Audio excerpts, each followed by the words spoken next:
বাংলাদেশের রাজনীতিতে আবার শুরু হয়েছে রহস্যময় এক উথাল পাথাল, যেখানে পুরনো বৈরিতা আর নতুন রাজনৈতিক স্বার্থ মিলেমিশে তৈরি করছে এক রোমাঞ্চকর সমীকরণ।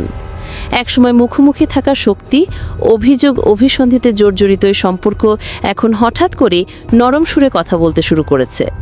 এনসিপির প্রতিষ্ঠাতা নাহিদ ইসলাম এমন এক প্রস্তাব দিয়েছেন যা শোনা মাত্রই রাজনৈতিক অঙ্গনে আলোড়ন সৃষ্টি হয়েছে। তিনি বলছেন, বাংলাদেশে যে পরিবর্তনের আলো জ্বলে উঠেছে সেটি নাকি ইসলামী ছাত্র শিবিরের হাত ধরেই এসেছে। দেশ থেকে হাসিনার বিদায় এবং নতুন রাজনৈতিক অধ্যায় শুরুর পেছনে শিবিরই সবচেয়ে বড় অবদান রেখেছে বলে দাবি তার। তাই ইতিহাসের সব ভুল বোঝাবুঝি, দমনপীড়ন, দোষারোপ, রাজনৈতিক ব্যবধান ভুলে দেশের বৃহত্তর স্বার্থে শিবিরের সঙ্গে বন্ধুত্বের হাত বাড়িয়ে দিচ্ছেন তিনি।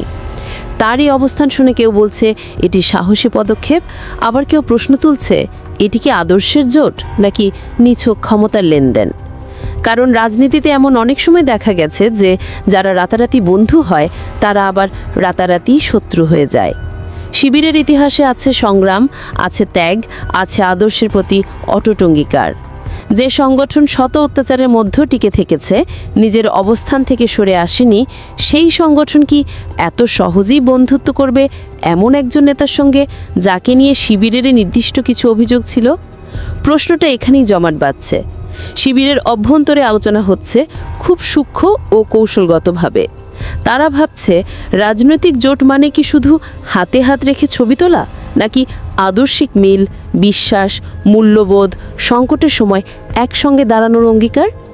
নাহিদ ইসলামের প্রশংসা শিবিরকে কিছুটা কাছে টানলেও আরেকদিকে সন্দেহ জন্ম দিচ্ছে। কারণ তিনি যখন বলেন হাসিনাকে দেশ থেকে বিদায় করতে শিবিরের ভূমিকা সবচেয়ে বেশি, তখন শিবিরের নেতৃত্বের ভেতরে প্রশ্ন ওঠে, শিবির কি শুধুই কোনো সরকার ব্যবস্থা পরিবর্তনের শক্তি? শিবিরের পরিচয় কি শুধুই রাজনৈতিক প্রতিপক্ষ বিদায়? না, শিবিরের সংগ্রাম বহু গভীর। তাদের লড়াই ইসলামী সমাজ ব্যবস্থা প্রতিষ্ঠার স্বপ্ন নিয়ে। তাদের রক্ত ঝরেছে ক্যাম্পাসের অধিকার প্রতিষ্ঠার জন্য। তাদের ইতিহাস আছে স্বৈরাচার বিরোধী আন্দোলনের প্রতিটি অধ্যায়ে। এমন অবস্থায় শুধু প্রশংসা শোনালেই কি তারা জোটে রাজি হয়ে যাবে? শিবির খুব স্পষ্টভাবে চিন্তা করছে ভবিষ্যতের পথ চলার হিসেব। তারা নিশ্চিত হতে চায় যে এই সম্পর্ক আদর্শিকভাবে কতটা দৃঢ় হবে। একবার বন্ধুত্ব হলে হতাশা বা বিশ্বাসঘাতকতার ঘটনা হলে পরিণতি হবে ভয়াবহ। আবার যদি এই বন্ধুত্ব হয় নিখাত রাজনৈতিক স্বার্থের ভিত্তিতে, তবে একসময় এসে এটি ভেঙে পড়ার সম্ভাবনাও প্রবল। দেশের ভেতরে রাজনীতির পাশাপাশি আন্তর্জাতিক পর্যবেক্ষক ও বিশ্লেষকরাও এই ঘটনাকে বিশেষ নজরে দেখছেন। কারণ বাংলাদেশ এখন এক পরিবর্তনের কেন্দ্রে দাঁড়িয়ে। রাজনৈতিক ক্ষমতার পালাবদল নিয়ে নানা বিশ্লেষণ, আন্তর্জাতিক চাপ, নতুন নেতৃত্বের উদ্ভব, সব মিলিয়ে পরিস্থিতি স্পর্শকাতর। শিবিরের অবস্থান এখন অনেক শক্ত। সংগঠনগতভাবে তারা আগের তুলনায় অধিক সক্রিয় ও সুসজ্জিত। এ কারণে নাহিদ ইসলাম বুঝেছেন যে শিবিরকে পাশে না পেলে তার রাজনীতি কখনোই জাতীয় পর্যায়ে সেই গ্রহণযোগ্যতা পাবে না যা তিনি চান। তিনি ভাবছেন শিবিরের তরুণ শক্তি, ক্যাম্পাসে প্রভাব, জনগণের একটি বড় অংশের সমর্থন যদি তার সাথে মিলিত হয়, তাহলে বাংলাদেশের রাজনীতিতে একটি শক্তিশালী বিকল্প তৈরি হবে। তবে শিবির ভাবছে এই জোট তাদের ইসলামী লক্ষ্যকে সামনে এগিয়ে নিতে সাহায্য করবে কিনা। আন্দোলনে কঠিন দিনে পাশে দাঁড়াবে নাকি শুধু কথা বলেই শেষ করে দেবে? যেই প্রশ্নগুলোর উত্তর পরিষ্কার না হওয়া পর্যন্ত শিবির হয়তো অপেক্ষায় থাকবে।